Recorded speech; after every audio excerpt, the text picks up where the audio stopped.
Selamat pagi semuanya. Assalamualaikum warahmatullahi wabarakatuh. Waalaikumsalam warahmatullahi wabarakatuh. Shalom, salam sejahtera bagi kita semua. Om Swastiastu, Namo Buddhaya. Kami dari kelompok 2 pada mata kuliah kesuburan tanah dan pemupukan. Pada kesempatan kali ini, kami akan membahas tentang lapisan tanah vertisol. Dari kelompok 2 sendiri, beranggotakan saya sendiri, Edo Agam Pamungkas, Agung Anugraha, Elpanda Sitepu, Joshua Tarigan, Muhammad Iqbal, dan Trio Pangestu. Pada mata kuliah ini, kami didampu oleh dosen Ibu Siti Wulandari, SPMSI. Baiklah, langsung saja kita masuk ke materi. Materi pertama akan dibawakan oleh Agung Anugraha. Baik, terima kasih Saudara Edo. Di sini saya akan memaparkan materi yang pertama, yaitu pengertian tanah vertisol. Pada musim kering, tanah ini membentuk retakan yang dalam dan lebar, sehingga sejumlah bahan yang ada di lapisan atas tanah dapat runtuh masuk ke dalam retakan, akan menimbulkan pembalikan sebagian massa tanah, invert. Jenis tanah ini dahulu dikenal dengan nama grumusol yang diusulkan oleh Oakes dan Yethorp pada tahun 1950. Berasal dari istilah gromus atau gumpal keras, karena dapat membentuk gumpalan besar dan keras pada musim kering. Nama vertisol untuk jenis tanah ini liat berwarna kelam hitam yang bersifat fisik berat. Dalam Bachmann dan Brady pada tahun 1982, vertisol berasal dari elevator, verto, vertik atau pembalikan, adalah jenis tanah mineral yang mempunyai warna abu kehitaman, bertekstur liat dengan kandungan lempung lebih dari 30% pada horizon permukaan sampai kedalaman 50 cm yang didominasi jenis lempung montmorillonite sehingga dapat mengembang dan mengerut. Selanjutnya yaitu karakteristik tanah vertisol. Secara fisik, tanah vertisol yaitu bertekstur lempung, tanpa horizon eluvial dan iluvial, struktur lapisan atau granuler sering berbentuk seperti bunga kubis, dan lapisan bawah gumpal atau pejal, mengandung kapur, koefisien mengembang, mengkerut tinggi jika dirubah kadar airnya. Seringkali mikroreliefnya gilgai, peninggian setempat yang teratur. Konsistensi luar biasa elastis, bahan induk berkapur atau basaltik dan berlempung sehingga kedap air. Kedalaman solum rata-rata 75 cm. Warna tanah kelam atau hitam atau krom kecil. Baik, untuk slide selanjutnya akan disajikan oleh Saudara Joshua Tarigan. Silakan. Baik, saya akan melanjutkan karakteristik tanah vertisol secara biologi. Yang pertama, tipe penggunaan lahan sawah irigasi dengan tanaman padi memiliki total populasi bakteri, jamur, dan respirasi terendah.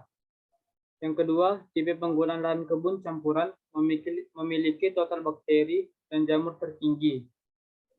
Tipe penggunaan kebun campuran memiliki respirasi tertinggi. Dan yang keempat, horizon epipedon berada di subepipedon atau horizonnya terbalik. Yang kelima, retakan dapat melampaui horizon A dan bagian tanah yang ada di permukaan masuk terperosok ke dalam tanah. Dan yang terakhir, bahan induk vertisol berupa sedimen yang didominasi oleh liat smektit. Selanjutnya, secara kimia, mempunyai kandungan fraksi liat lebih dari 60%, sehingga digolongkan pada kelas besar butir sangat halus. Yang kedua, kandungan bahan organik tergolong rendah, berkisar 0-0,6 hingga 4,46%, dan menurun dengan kedalaman tanah. Yang ketiga, reaksi tanah berkisar antara agak masam hingga netral, dengan pH 5,5 sampai 7,4. Kandungan P potensial berkisar dari sangat rendah hingga tinggi, berkisar dari 4 sampai 99 mg per 100 gram. Kation dapat ditukar didominasi oleh Ca positif, dan daya KTK tanah maupun liat vertisol tergolong tinggi, berkisar 36,13 sampai 77,38 cmol. KTK dari mineral smegmate berkisar 42 sampai 162 Mi per 10 gram. Proses pembentukan tanah vertisol. Tanah vertisol umumnya terbentuk dari bahan sedimen yang mengandung mineral smegmate dalam jumlah tinggi di daerah datar, cekungan, hingga berombak. Tanah ini sangat dipengaruhi oleh proses argillifederation, yaitu proses pencampuran tanah lapisan atas dan bawah yang diakibatkan oleh kondisi basah dan kering yang disertai dengan pembentukan rekahan-rekahan secara periodik. Proses-proses terbentuk tersebut menciptakan struktur tanah dan pola rekahan yang sangat spesifik. Ketika basah, tanah menjadi sangat lekat dan plastis, serta kedap air. Tetapi ketika kering, tanah sangat keras dan masif atau membentuk pola prisma yang terpisahkan oleh rekahan. Baik, itulah tadi materi yang disampaikan oleh Saudara Joshua Tarigan. Untuk materi yang selanjutnya akan dibawakan oleh Saudara Trio Pangestu. Untuk Saudara Trio Pangestu, silakan. Faktor pembentuk tanah yang dominan untuk vertisol adalah iklim yang relatif agak kering sampai kering dengan bulan-bulan kering yang jelas atau bahan induk tanah yang relatif kaya basah seperti bahan volkan intermediar, batu gamping, napal, batu liat berkapur atau bahan aluvial. Selain itu, topografi berupa dataran antara perbukitan yang tertutup, dalam arti tidak terdapat aliran outlet keluar wilayah, dan basah-basah dari lingkungan sekitar yang lebih tinggi. Berakumulasi di dataran menyebabkan terbentuknya tanah vertisol. Platformnya dimaksudkan sebagai dataran volkan atau dataran perbukitan. Teknik pengolahan tanah vertisol, potensi. Prospek pemanfaatan vertisol relatif lebih sesuai jika dimanfaatkan sebagai areal persawahan.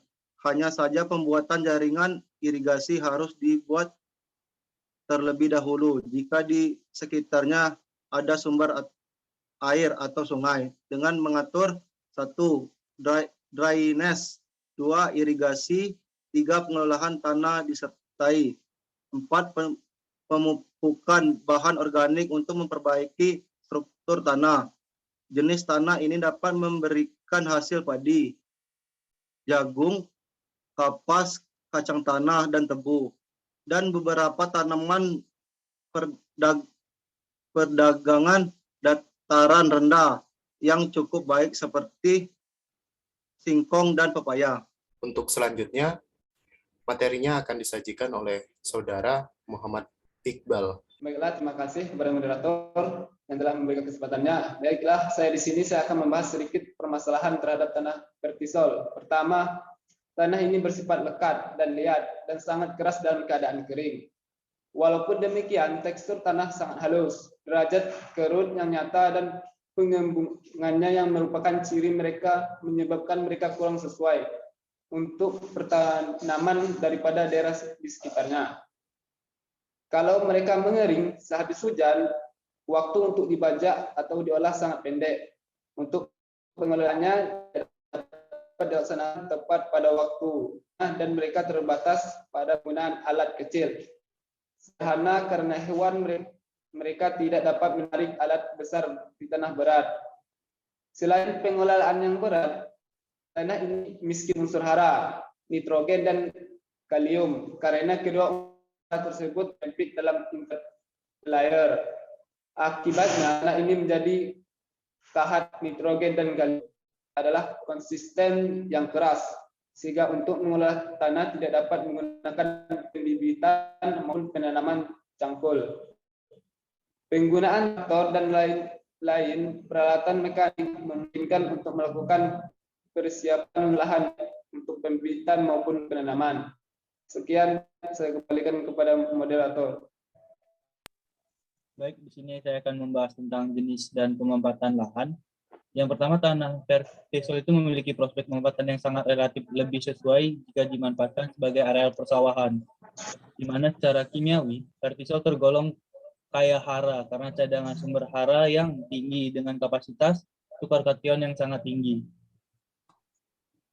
Dalam pembangunan gedung dan jalan raya, menjelaskan bahwa membangun di atas tanah yang mempunyai sifat kembang susut yang tinggi sering menyulitkan karena dapat menimbulkan masalah seperti kerusakan pada lantai bangunan, keretakan pada dinding tembok, permukaan jalan bergelombang, karena penukaran yang tidak merata.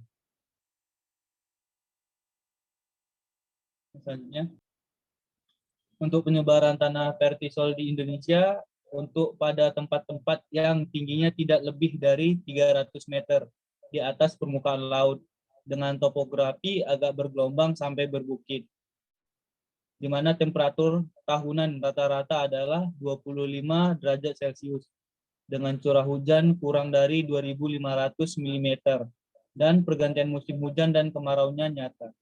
Selanjutnya, untuk penyebaran tanah vertisol di Indonesia itu mencapai sekitar 2,1 juta hektar, dengan penyebaran itu 0,198 juta hektar itu ada di Nusa Tenggara Timur, 0,96 juta hektar itu ada di Jawa Timur, 0,125 juta hektar itu ada di Nusa Tenggara Barat, 0,22 juta hektar itu ada di Sulawesi Selatan, 0,1 juta hektar itu ada di Sulawesi Utara dan Jawa Tengah. Ciri khas dari tanah vertisol ini di mana bertekstur liat dengan kandungan lempung lebih dari 30%. Pada horizon permukaan sampai kedalaman itu 50 cm didominasi jenis lempung montmorillonite. Lempung montmorillonite ini dapat mengembang dan mengerut. Pada musim kering, tanah ini membentuk retakan yang dalam dan lebar. Di tanah vertisol ini berwarna abu kehitam. Oke, saya rasa cukup pembahasan tentang tanah vertisol pada kesempatan kali ini. Sampai jumpa di mata kuliah kesuburan tanah dan pemupukan dalam materi kedepannya. Terima kasih atas perhatiannya. Selamat sore, selamat melanjutkan beraktivitas. Santi Santiom, salam nama budaya. Saya akhiri, wabillahi taufiq wal hidayah. Wassalamualaikum warahmatullahi wabarakatuh. Waalaikumsalam warahmatullahi wabarakatuh. wabarakatuh.